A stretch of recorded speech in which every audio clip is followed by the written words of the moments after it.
எல்லோருக்கும் வணக்கம் மாஸ்டர்ஸ். இது அகம் பிரம்மாஸ்மி அப்படின்ற இந்த சுவாத்தியாய நிகழ்ச்சி.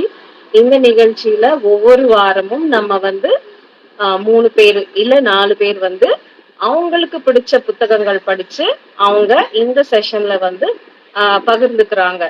ஸோ இன்னைக்கும் நம்ம கூட 4 பேர் இருக்காங்க. முதல்ல நம்ம அன்பு இளங்கோவன் சாரை வந்து இன்வைட் பண்ணலாம். வெல்கம் சார், வணக்கம் சார். உங்களை பத்தி நீங்க அன்மியூட் பண்ணிக்கோங்க. உங்களை பத்தி கொஞ்சம் அறிமுகப்படுத்திக்கோங்க. நீங்க தியானத்துக்கு எப்ப வந்தீங்க, எத்தனை நாளா தியானம் செய்றீங்க, உங்க அனுபவம் கொஞ்சம் சொல்லிட்டு நீங்க பேசுங்க. அண்ட் வந்து நீங்க டைம் 10 மினிட்ஸ் கரெக்டா பேசணும் சார், அது பார்த்துக்கோங்க. Thank you sir, over to you. இப்போ கிட்டத்தட்ட ஒரு வருஷமாவே தியானம் பண்ணிட்டு இருக்கேன். ஒரு 10 வருஷமாவே தெரியும். ஏன்னா என்னோட சிஸ்டர் வீட்லயே உங்க சென்டர் இருந்துச்சு, ராசப்பிரகாஷ். ஆனா உள்ள போக மாட்டேன். இதோட இம்பார்ட்டன்ஸும் இதோட தேவையும் எனக்கு புரிஞ்சது என்னோட ஒய்ஃபோட மரணத்துக்கு அப்புறம் தான். அது 2001 நிகழ்ந்தது. அப்போ ஒவ்வொன்றா படிச்சு பார்த்து வரும்போது கடைசியில வந்து இதான் லாஸ்ட் ஆன்சரா எனக்கு கிடைச்சிச்சு. Meditation, BSM meditation. மற்றபடி முன்னாடிலாம் நிறைய இதெல்லாம் வந்துச்சு. கருடா புராணத்துலேருந்து தொடங்கி கடைசியாக வந்து இதில் தான் முடிஞ்சிச்சு. இதுதான் என்னுடைய அனுபவம். ஆனால் அதுக்கப்புறம் நான் மெடிடேஷன் பண்ணும்போது நம்ம வம்சி கிருஷ்ணா தான் நான் அட்டன் பண்ண செஷன். அவர் இந்த ஆஸ்ட்ரல் பாடி சோல்ஸ்லாம் சொன்னார். அன்னைக்கு எனக்கு ஆஸ்ட்ரல் பாடியில் நான் என்னோட இமேஜ் 3 இமேஜ் எனக்கு முன்னாடி வருது. நானே I am seeing my own images, but only in dreams. ஆனால் ஆக்சுவலாக அது செய்யும் போது வரணும்னு நினைக்கிறேன். இது போல சில அனுபவங்கள் எனக்கு அப்பப்போ கிடச்சிக்கிட்டு இருக்குது. ஐ ஹேட் சிவியர் ஷோல்டர் பெயின். ஒரு 3 வருஷமா இருந்த ஷோல்டர் பெயின் எனக்கு ஓரளவுக்கு கியூர் ஆயிடுச்சு. அப்பப்போ ஏதாவது ஒரு ரியாக்ஷன் வரும், தலை உடம்பு ஃபுல்லாக அரிக்கும். இதெல்லாம் மெடிடேஷன்னால நீங்கள் வந்து ஸ்கின் டாக்டர் காமிச்சு மருந்து வாங்கிக்கோங்க அப்படின்னு இவங்க சொன்னாங்க, ஸ்வர்ண புத்தா. போய் பார்த்து அது ஒரு வாரத்தில் எனக்கு எல்லாம் போயிடுச்சு. அதான் இதுதான் என்னுடைய அனுபவம் இதுவரை. Laws of the spirit world 2009 publish பண்ணியிருக்காங்க. அது இந்தியன் ஆத்தர் பாவ்நகர், கோர்ஷெட் பாவ்நகர்னு அவங்க எழுதியிருக்காங்க. அவங்களோட லைஃப் டைம் 1925-2007. இதை தொடங்கும் போது அவங்க இந்த புத்தகத்தை தொடங்கும் போது என்ன சொல்றாங்கன்னா, there is no religion in spirit world, we worship only one God. அங்க ரிலிஜன் கிடையாது, இங்க இருக்கிற மாதிரி அங்க we worship only one Godன்றாங்க. இது எதை எழுதுது, இது இவங்க எழுதுறது வந்தது எதனாலன்னா, அவர்களுடைய 2 மகன்கள் அகால மரணம் அடைஞ்சிட்டாங்க ஒரு ஆக்சிடென்ட்ல 1980. ஒருத்தர் வந்து விஷ்பி, ஒருத்தரோட பேரு விஷ்பி, இன்னொருத்தரோட பேர் ரட்டு. 1950 2 பேருக்கும் பிறந்தன்னா ஒரே 2 வருஷம் தான், 1 வருஷம் தான் வித்தியாசம். ஒரு கார் ஆக்சிடென்ட்ல அவங்க ஆக்சுவலாக கார் ரேலிக்கு போறாங்க, கிராஸ் கண்ட்ரி ரேலிக்கு. அந்த சமயத்தில் ஏதோ ஆக்சிடென்ட் ஆகி இறந்துடுறாங்க. தே ஆர் ட்ரைங் டு அவங்க உடனே ஸ்பிரிட் வேர்ல்டுக்கு போயிடுறாங்க. They are trying to contact their parents. அவங்களுக்கு வழியே தெரியல, ரொம்ப நாளாக வழியே தெரியல.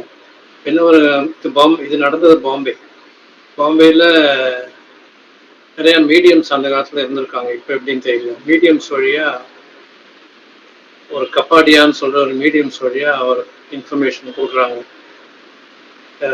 எனக்கு என்னோட பேரண்ட்ஸ் நான் கான்டாக்ட் பண்ணணும் அப்படின்னு சொல்லி. அப்போ அந்த மீட்டிங் அட்டன் பண்ணவங்க கப்பாடியா கேட்குறாங்க, இந்த 2 பாய்ஸ் இறந்துட்டாங்க, அந்த கோர்ஷெட் பாவ்நகர் ஓட தோழியே அங்கே போயிருந்திருக்காங்க, அப்போ நான் போய் சொல்றேன்னு சொல்லி அவங்க இவங்ககிட்ட கூப்பிட்டு வராங்க கப்பாடியாகிட்ட. கப்பாடியா கூப்பிட்டு வந்து கப்பாடியாகிட்ட பேசுகிறாங்க. கப்பாடியா 2 பேரும் இவங்களை பேச வைக்கிறாங்க, பசங்களையும் இவங்களையும். நான் ரொம்ப நல்லா இருக்கிறேன், நாங்களாம் நல்லா இருக்கிறோம், நீங்கள் இதை பற்றி கவலைப்படாதீங்க, ஆனால் நான் அவங்கள்ட்ட தனியாக பேசணும் அப்படின்னு சொன்னோன்னே கப்பாடியா வந்து ரிஷின்னு ஒரு மீடியத்துக்கு இன்ட்ரடியூஸ் பண்ணிடுறாங்க. இப்போ ரிஷி கிட்ட தான் இவங்க ஃபுல் இது ஸ்பிரிட் வேர்ல்டோட லா ஆஃப் ஸ்பிரிட் வேர்ல்டை பற்றி இதெல்லாம் நாங்கள் பயப்படக்கூடாதுன்னு சொல்லுங்க, நான் எல்லாத்தையும் நான் சொல்கிறேன், இதை நீங்கள் உலகத்துக்கு பரப்புங்க, டெத்துன்றது பயம் வேண்டாம் அப்படின்னு சொல்லி இதெல்லாம் பரப்புங்க அம்மா அப்பான்னு சொல்லி அப்பா அம்மாவை கேட்டுக்கிறாங்க. அப்போ ஆட்டோ ரைட்டிங் வழி இதெல்லாம் பாஸ் பண்ணுறாங்க. ஆட்டோ ரைட்டிங் யார் வேணாலும் எழுதிட முடியாது, அதுக்கு நிறையா இது ப்ராக்டிஸ் வேணும், இல்லாட்டி அதோட பேட் ஸ்பிரிட்ஸ் உள்ள வந்துடுவாங்கன்னு சொல்லி வராங்க.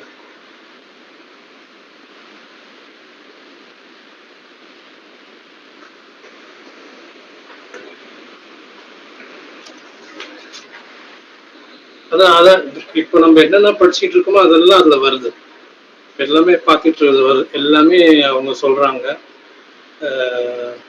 ஆக மொத்தத்துல இது ஒரு ஒரு ஒரு லைஃப் கைடா கூட நம்ம வச்சுக்கலாம். இவங்க சொல்றதுல வந்து 7 உலகம் இருக்குதுன்னு சொல்றாங்க, நம்மளும் அதை பத்தி பேசிட்டு இருக்கோம். 7 உலகம், 7 ரியாம்ஸ்ன்றாங்க. அதுல ஒண்ணு அந்த highest is starting from highest worlds are 5, 6, 7. 7 is the highest. அந்த 1, 2, 3 எல்லாம் ரொம்ப டார்க் வேர்ல்ட் தான். 4th and 5th தான் முக்கால்வாசி ஒரு இவால்வ்டு சோல்ஸ்லாம் அங்கதான் போவாங்க, அதை சொல்றாங்க.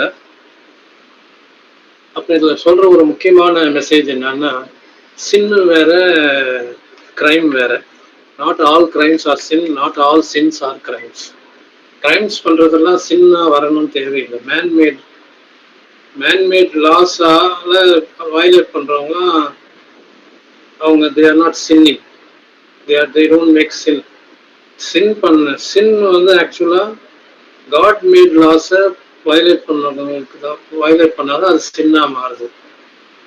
அதனால அது ஒன்று ரொம்ப முக்கியமான மெசேஜ் கொடுக்குறாங்க. ரெவெஞ்சு நம்ம எடுக்கக்கூடாது யாரு மேலேயும். ஹாரோஸ்கோப்பை நம்பாதீங்கன்றாங்க. ஸ்பிரிச்சுவல்ல மேரேஜ்லாம் கிடையாது. அவங்க இன்னொன்று முதல்ல என்ன சொன்னாங்கன்னா,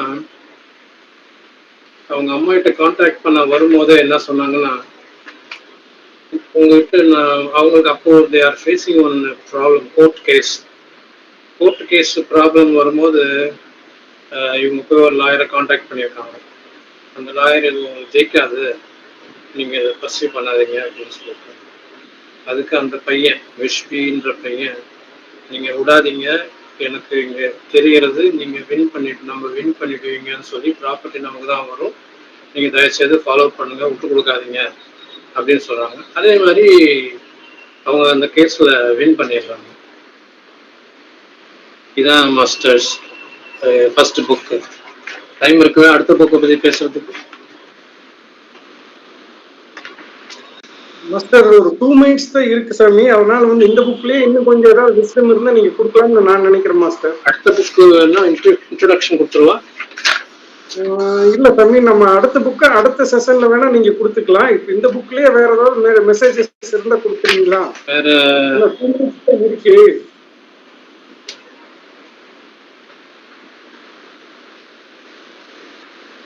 வேற ஒன்றும் சொல்ற மாதிரி இல்லை, எல்லாமே நான் ஷார்ட் நோட்ஸ் தான் எடுத்திருக்கேன். Okay sir.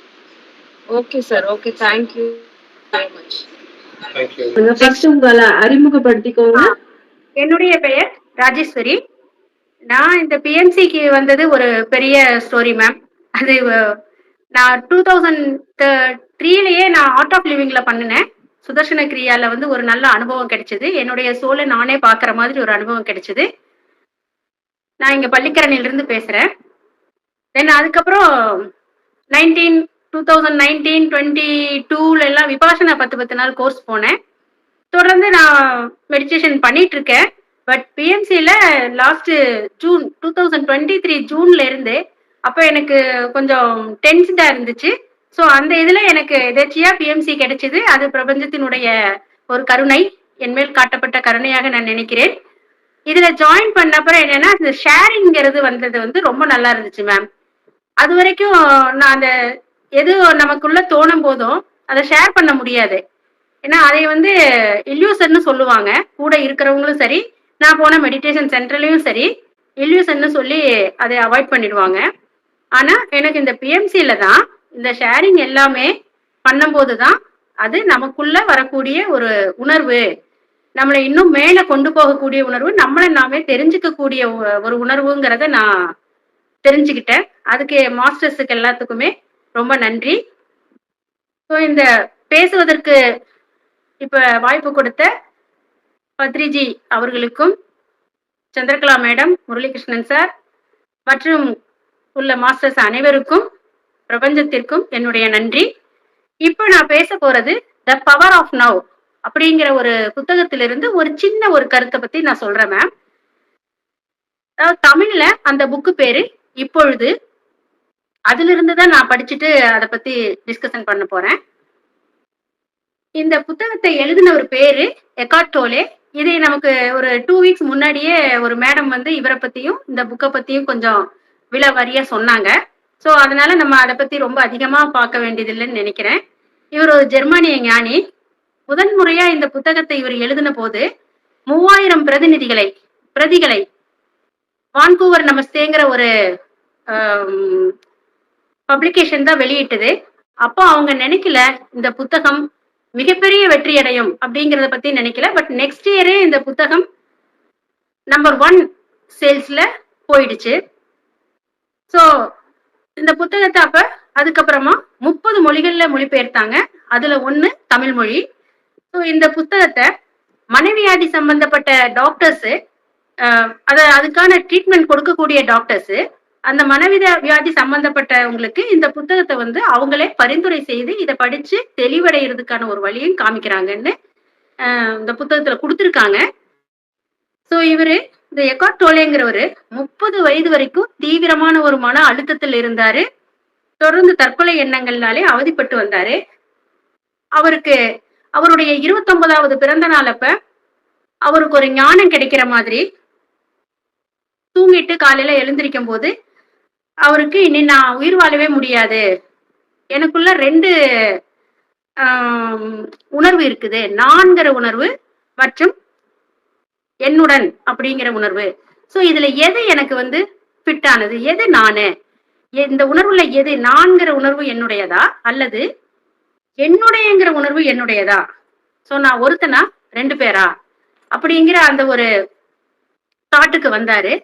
சோ அப்ப இதுல ஏதாவது ஒண்ணுதான் உண்மையா இருக்க முடியும் அப்படிங்கிறத யோசிச்சு அவர் பண்ணும்போது அவருக்கு என்ன தோணுச்சுன்னா, ஸோ ப்ரெசன்ட்ல இருக்கணும், அந்த இப்பொழுதுங்கிற இந்த கணத்துல இருக்கணும்.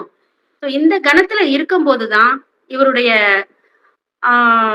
எல்லா விதமான சந்தோஷங்கள், அனுபவங்கள் எல்லாமே வெளியே வந்தது. அதிலிருந்து அவரு அந்த பவர் ஆஃப் நவ் அப்படிங்கிற அந்த தாட்டுக்கு வந்துட்டாரு. ஸோ மக்கள் அவர் இருக்கிற அந்த மகிழ்ச்சியோடையும் சந்தோஷத்தோடையும் எல்லாத்துக்கிட்டையும் பழகிற விதம் எல்லாமே மாறி போனதுனால அவரை பார்த்து எல்லாரும் கேள்வி கேட்க ஆரம்பிச்சாங்க. நீ எப்படி சந்தோஷமா இருக்கிற? ஸோ அது மாதிரி நாங்களும் எல்லாரும் இருக்கணும், அதுக்கான வழி சொல்லுங்கன்னு கேட்கும் போதுதான் அவருக்கு ஒரு ஐடியா தோணி இந்த புக்கை எழுத ஆரம்பிச்சாரு. ஸோ அதுதான் இப்பொழுதுன்னு தமிழ்ல, த பவர் ஆஃப் நவ் இங்கிலீஷ்ல. ஸோ இந்த புத்தகத்திலிருந்து நான் எடுத்துக்கிட்ட தலைப்பு என்னன்னா, பியாண்ட் த ஹாப்பினஸ்.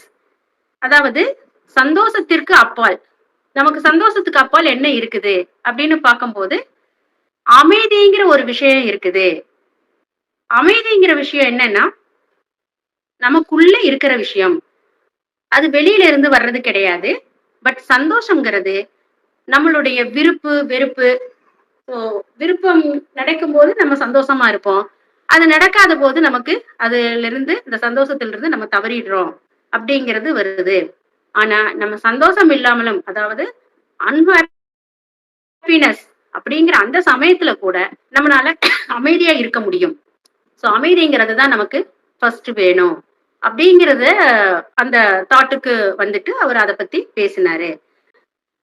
அது அமைதிக்கும் சந்தோஷத்துக்கும் வித்தியாசம் இருக்குதா அப்படின்னு பார்த்தோம்னா, அமைதி இருக்கு. எப்பவுமே சந்தோஷங்கிறது கண்டிப்பா நமக்கு பிடிச்சவையெல்லாம் நடக்கும்போது நம்ம சந்தோஷமா இருக்க போறோம்.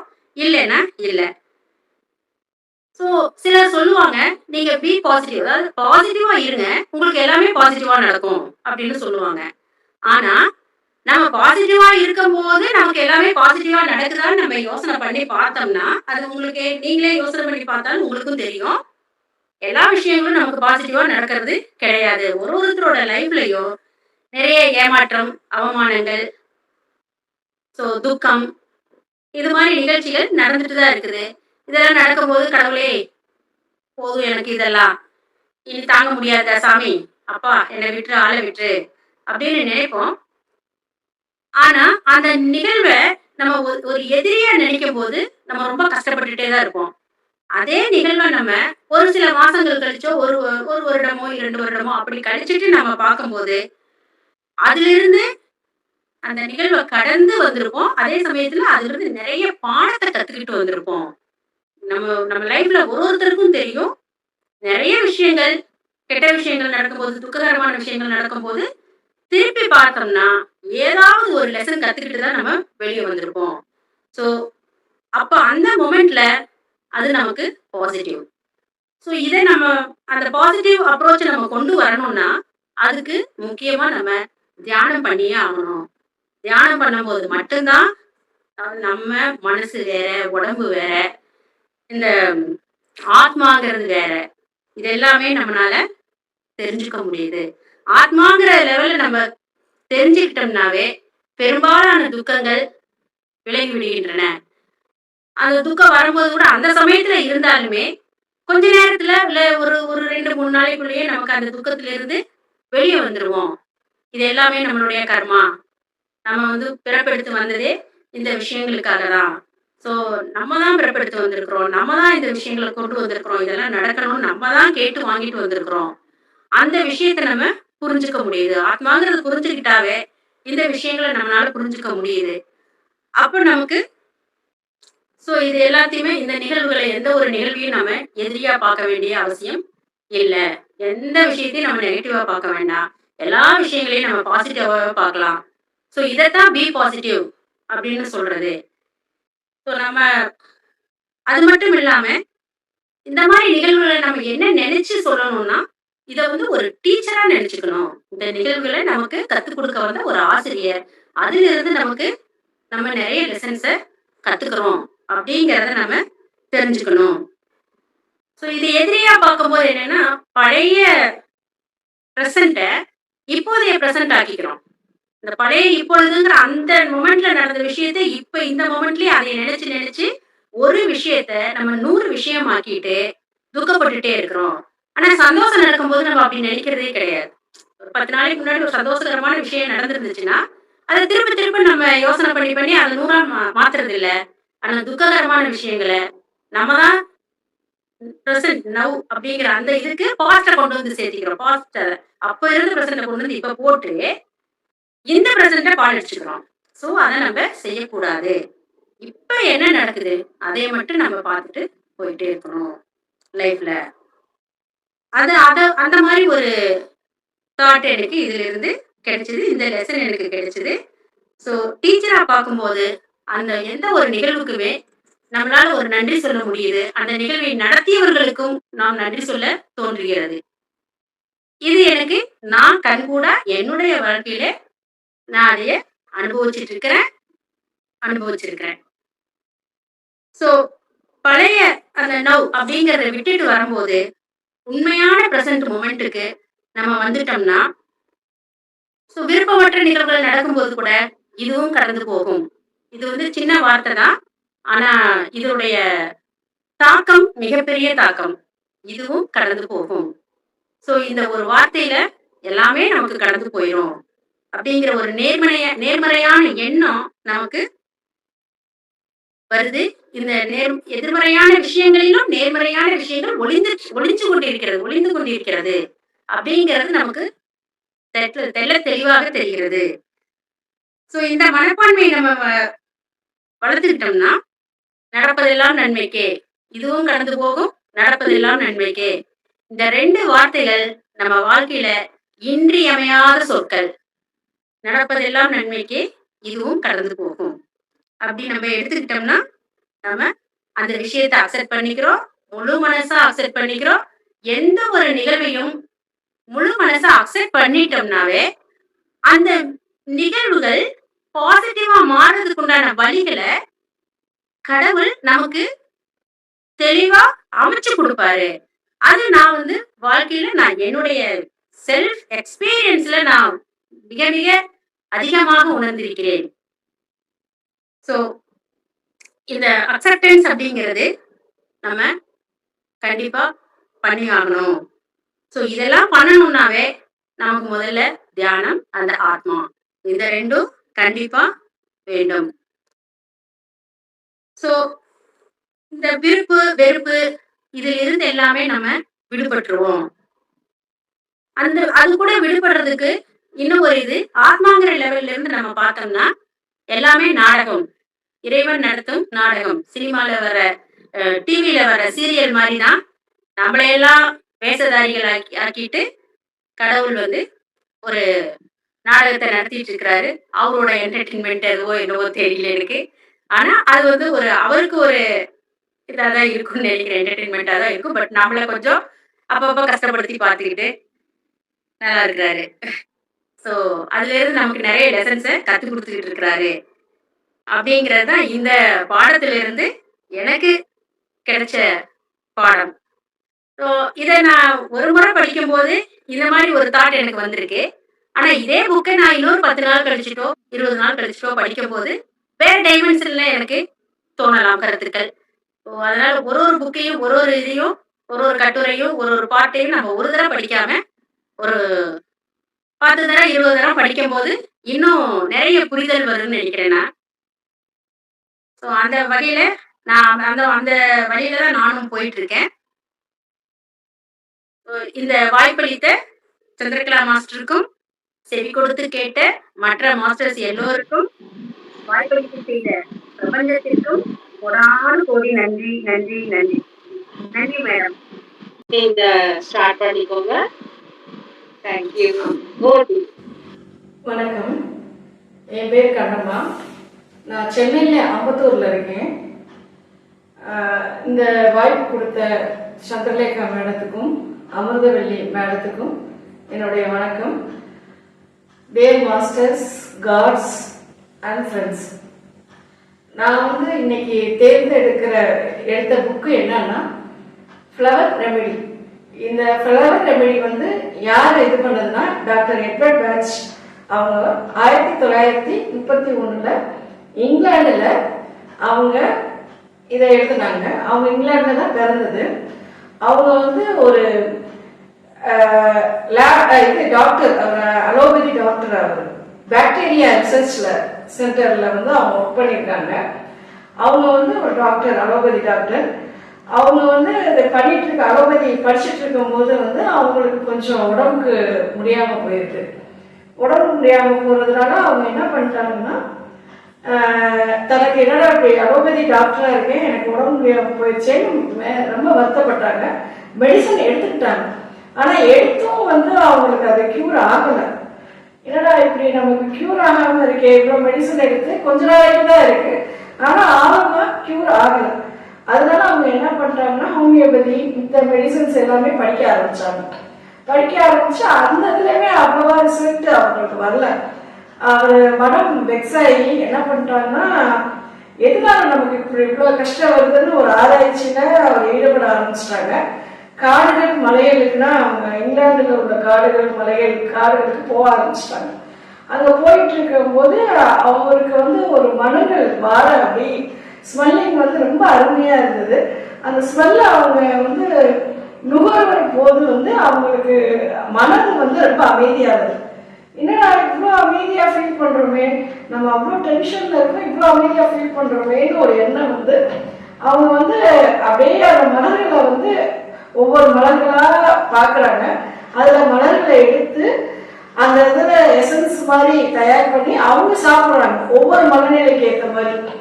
அப்போ அவர் ரிசர்ச் பண்ணது என்னன்னா, நமக்கு நோய் வர காரணம் உடம்பு கிடையாது, நம்ம மனநிலை தான்.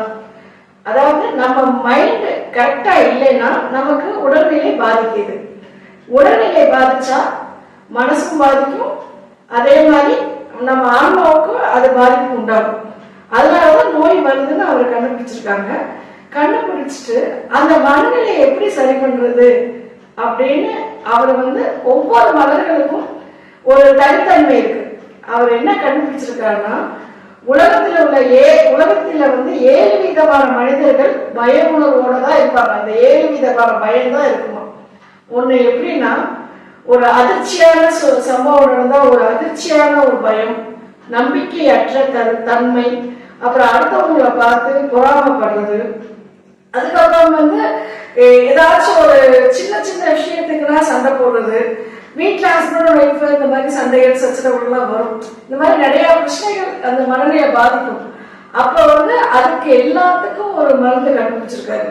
கண்டுபிடிச்சு அந்த மருந்து அவர் அந்த ஒவ்வொரு மனநிலைக்கு ஏற்ற மாதிரி அவர் அந்த மருந்து சாப்பிட்டுருக்காங்க. சாப்பிட்டு அதுல நல்ல அட்வான்டேஜ் எடுத்திருக்காரு. அவர் மனநிலையும் சரியாயிடுச்சு, உடல்நலமும் சரியாகி நல்லா இருந்தார், நல்லா கியூர் பண்ணி நல்லா வாழ்ந்தார். அதை தான் அனுபவிச்ச அந்த இதை மக்களுக்கு எடுத்து சொல்லணும்னு சொல்லிட்டு அதை ரிசர்ச் சென்டர்ல ரிசர்ச் பண்ணி அதுக்கு காப்பிரைட் வாங்கி எல்லா சர்டிபிகேட்டும் எல்லாமே பண்ணி எல்லாருக்கும் ட்ரைனிங் கொடுத்துட்டு எல்லாருக்குமே அந்த மருந்தை இது பண்ணிட்டு இருந்தாரு. கிட்டத்தட்ட 100 ஆண்டுகள் ஆயிடுச்சு. அவர் எழுதின புக்கு தான் அது. எப்பே பேட்ச் ஐயா எழுதின புக்கு அவர் கண்டுபிடிச்சது கிட்டத்தட்ட 100 ஆண்டுகள் ஆயிடுது. இப்ப நம்ம ஊர்ல மல்லிகைக்கு ஒரு மனம் இருக்கு, அது உங்களுக்கு தெரியும். அந்த மனம் வந்தா நம்ம மைண்ட் எப்படி இருக்குன்னு. ஒரு கோயிலுக்கு போனா நம்ம மலர்களை வச்சுதான் நம்ம பிரார்த்தனை பண்றோம். அந்த மனசு நமக்கு எவ்வளவு அமைதியா இருக்கு. அதே மாதிரிதாங்க நம்ம மனதுக்கும் இந்த மலர்கள் தான் ரொம்ப முக்கியமானது. அவர் சொல்றாரு இந்த மலர்கள். அதனால அவர் அந்த மெடிசனை எடுத்துக்கிட்டு நம்மளும் நம்ம உடம்ப பாதுகாக்கலாம்னு சொல்றாரு. அப்புறம் அது ஒரு பாடல் இருக்கு, மண் செம்மையானால் மந்திரமும் தேவையில்லை மருந்தும் தேவையில்லைன்னு அந்த ஒரு பாடல்ல வரும் வரிகள் வரும். நமக்கு அப்ப அந்த மலர்களை நம்ம எடுத்துக்கும் போது இதுல கண்டுபிடிச்சது என்னன்னா, நமக்கு மைண்ட் சாஃப்ட் ஆயிடுது, நம்ம மன அமைதியாயிருது. ஆட்டோமேட்டிக்கா நம்ம கொஞ்ச நாளைக்கு அந்த மருந்தை நம்ம எடுத்துக்கிட்டோம்னா அந்த மனம் அமைதியாகிறதுனால நம்ம சமமாயிரும், ஒரு டென்ஷன் இல்லாம நம்ம இருக்கோம். இது அடுத்த கட்டமா அவர் என்ன கொண்டு போறாருன்னா, ஆன்ம விழிப்புணர்வையும் கொண்டு போறாரு. இது இந்த மனது சாந்தமாகிறதுனால நம்ம ஆத்மாவும் சரி பண்ணிட்டு கொஞ்சம் மெடிடேஷன்ல அப்படியே போலான்னு அவர் சொல்றாரு. அதனால இது மன சம்பந்தப்பட்டதுதான் அவருக்கு இது கண்டுபிடிச்சு கொடுத்துருக்காரு. அதை பத்தி தான் நான் பேசியிருக்கேன். எனக்கு வாய்ப்பு கொடுத்த எல்லாருக்கும் நன்றி, வணக்கம்.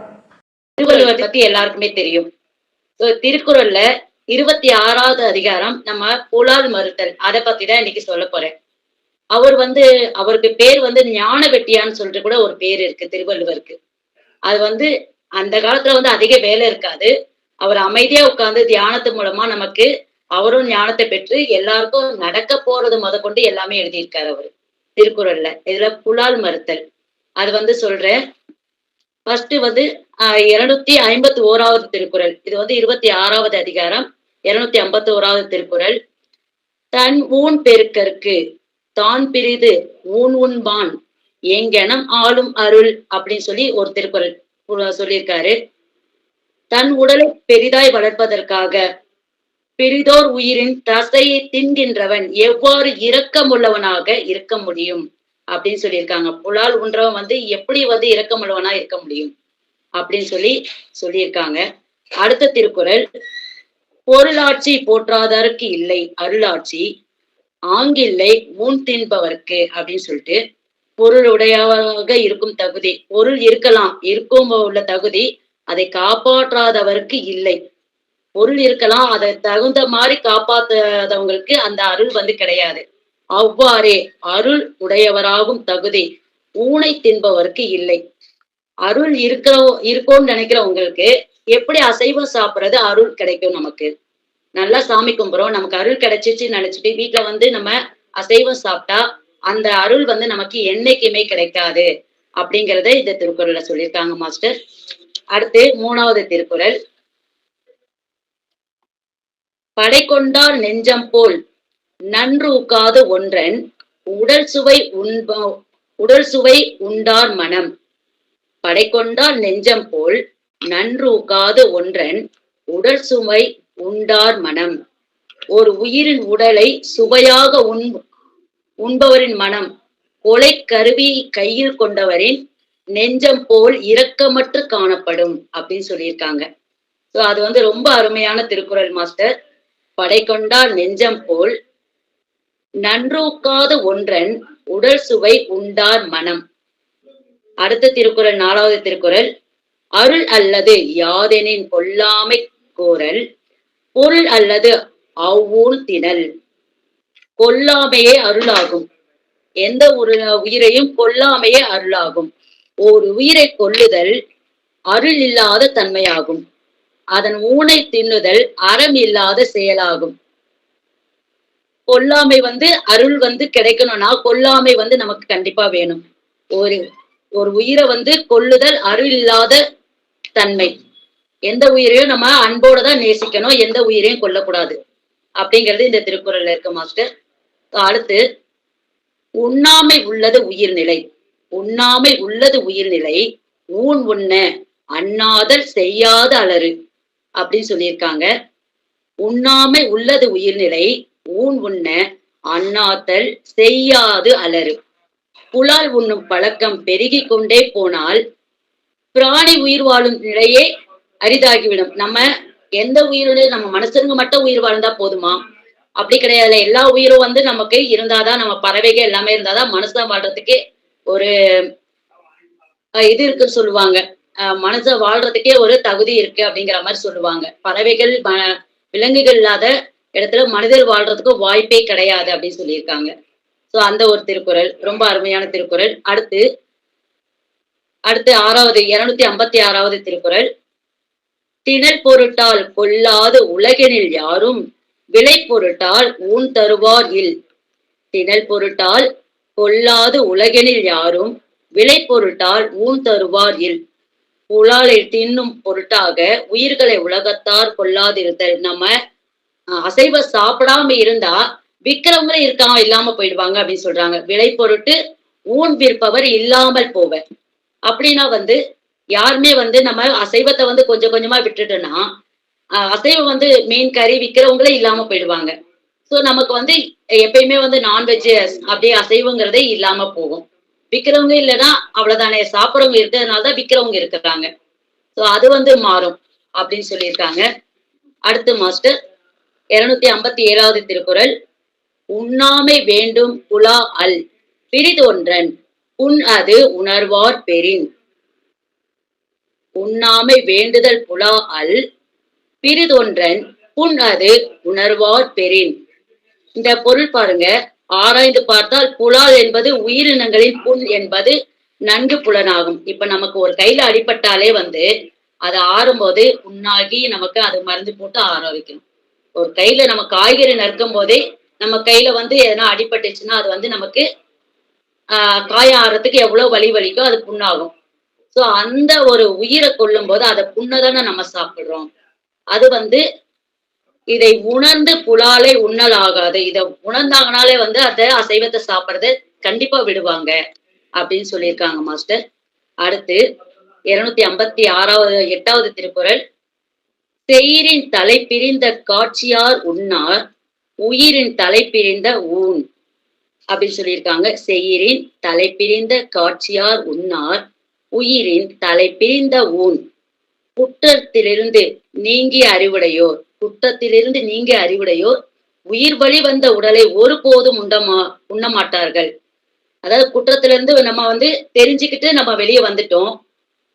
ஆனா திரும்ப அந்த இதுக்கு நம்ம போவே மாட்டோம். ஒரு உயிரை சாப்பிடுறது நமக்கு பெரும் பாவம் புரிஞ்சு வெளியே வந்துட்டு திரும்ப என்னைக்குமே நம்ம அந்த அசைவத்து சைடே போக மாட்டோம்.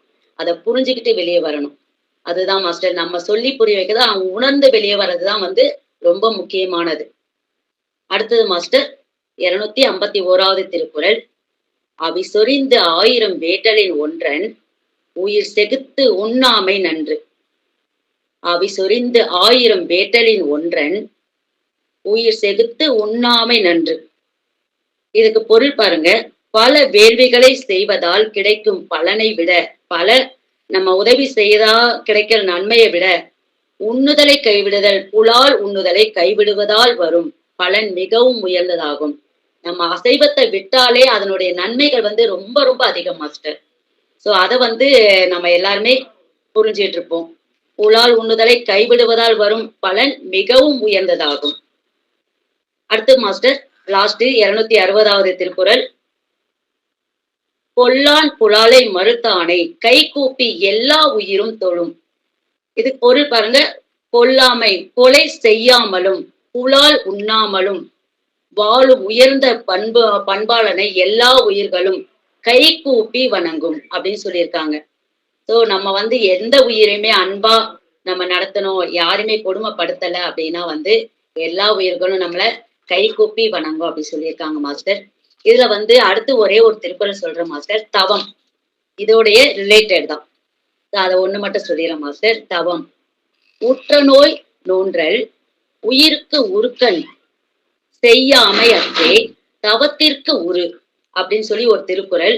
இது வந்து தவம் நம்ம தியானம் பண்றோம்ல, அதனுடைய ரிலேட்டட் தான். தனக்கு வந்த துன்பத்தை பொறுத்தலும் மற்ற உயிருக்கு துன்பம் செய்யாதிருத்தலும் ஆகிய இவையே தவத்திற்கு இலக்கணமாகும் அப்படின்னு சொல்லியிருக்காங்க. தவத்திற்கு இலக்கணமே வந்து எல்லா உயிரிடத்திலையும் அன்பு செலுத்துறது தான் முக்கியமான தவம் அப்படின்னு சொல்லியிருக்காங்க மாஸ்டர்.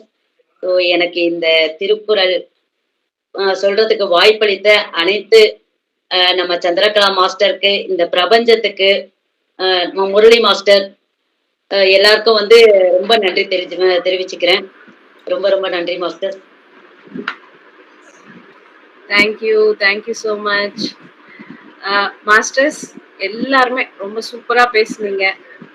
எல்லாருமே வந்து இன்னும் பேசணும். சோ இன்னும் பேசணும் அப்படின்னா நமக்கு next choice Amirthavalli session, Amirthavalli மேடமோட செஷன் தான். சோ எல்லாருமே யாரெல்லாம் அங்க பேசணும் அப்படின்றீங்களோ எனக்கு உடனே மெசேஜ் பண்ணணும். சோ ஏன்னா எல்லாருக்குமே எல்லாம் தெரியும். பட் ஆனா எத்தனை நாள் தான் நம்ம இப்படியே நமக்குள்ளேயே வச்சுட்டு நம்ம உட்காருவோம்? நமக்கு தெரிஞ்சது கொடுக்கணும். நீங்க கொடுக்கதான் உங்களுக்கு இன்னும் அது வளரும். கொடுக்கதான் வளரும். சோ நம்ம கொடுக்கணும் இனிமே. சோ முன்னாடி எல்லாம் நமக்கு இந்த மாதிரி ஆப்ஷன்ஸ் கிடையாது. இப்போ இந்த ஆப்ஷன்ஸ் இருக்கு. அதனால நீங்க எல்லாருமே இன்னும் விரிவா 1 hour கிட்ட அழகா சூப்பரா பேசலாம் எல்லாருமே. ஓகே மாஸ்டர்ஸ், செஷன் முடிச்சுக்கலாமா? Yes ma'am. Thank you once again. Thank you Anbu sir, Rajeswari madam, Kannamma madam, இன்னொரு ராஜேஸ்வரி மேடம். இன்னைக்கு 2 ராஜேஸ்வரி பேசினாங்க. ஸோ எல்லாருக்குமே தேங்க்யூ ஸோ மச். நம்ம செஷன் எண்ட் பண்ணிக்கலாம். நெக்ஸ்ட் வீக் எல்லாருமே நேம்ஸ் கொடுங்க. Thank you masters.